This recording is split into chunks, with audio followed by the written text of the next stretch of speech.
Hello, అందరు ఎలా ఉన్నారు? బాగున్నారా? ఈరోజు చాలా సింపుల్ ప్రాసెస్లో తక్కువ టైంలో అయిపోయేలా వెల్లుల్లి రోటి పచ్చడి చేసుకుందాం వచ్చేయండి. దానికోసం ముందుగా స్టవ్ ఆన్ చేసి ప్యాన్ పెట్టుకొని 1 స్పూన్ ఆయిల్ వేసుకోండి. కొంచెం జీలకర్ర ఇంకా ధనియాలు వేసుకొని కొంచెం ఫ్రై అవనివ్వండి. ఇప్పుడు కట్ చేసి పెట్టుకున్న టమాటా ముక్కల్ని కూడా వేసుకుందాము. ఇది నా ఒక్కదాని కోసమే ప్రిపేర్ చేసుకుంటున్నా, అందుకనే క్వాంటిటీ కొంచెం తక్కువగా ఉంది. మీకు సరిపడా మీరు చేసుకోండి. ఇప్పుడు ఇందులోనే పీల్ చేసి పెట్టుకున్న వెల్లుల్లి ఇంకా చింతపండు అలాగే కొత్తిమీర కూడా యాడ్ చేసుకోండి. కొంచెం పసుపు అలాగే టేస్ట్కి సరిపడా సాల్ట్ యాడ్ చేసుకోండి. ఒకవేళ సరిపోకపోతే మనం పచ్చడి నూరుకునే టైంలో వేసుకోవచ్చు. ఇప్పుడు వేసింది ఓన్లీ టమాటాలు మగ్గడం కోసమే వేసాము. ఇప్పుడు దీనికి కాసేపు మూత పెట్టేసి అలా వదిలేయండి. ఒక 10 మినిట్స్ తర్వాత మూత తీసి చెక్ చేసుకోండి.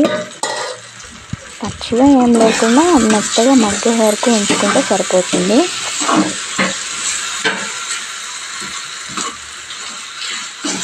చూసారుగా, ఇలా ఉంటే సరిపోతుంది అన్నమాట. నాకైతే ఇప్పుడు మెత్తగా మగ్గిపోయాయి. ఇంకా దీన్ని తీసి పచ్చడి నూరుకోవడమే.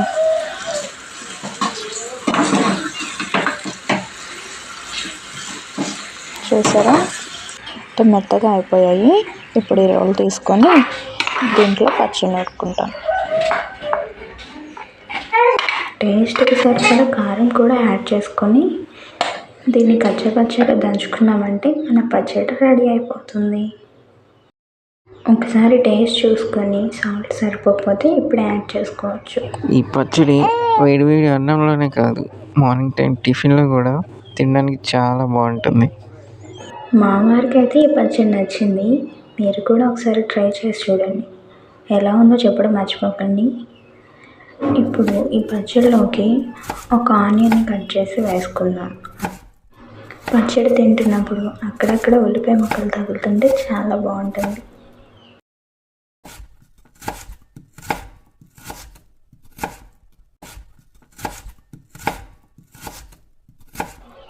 ఇలా ఉల్లిపాయ ముక్కలు కట్ చేసుకున్న తర్వాత వీటిని తీసి ఈ రోట్లో వేసుకొని కచ్చపచ్చగా దంచుకోండి.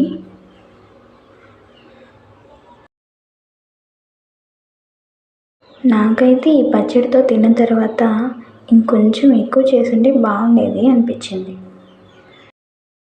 ఏంటోనండి, బాలింత పద్యం చేసి ఈ మధ్య నాకు పచ్చళ్ళు బాగా నచ్చుతున్నాయి. అందులో ఇది కూడా ఒకటి. చూసారా, ఇలా దంచుకుంటే సరిపోతుంది. మన పచ్చడి అయితే రెడీ అయిపోయింది. ఇప్పుడు తీసుకుందాం.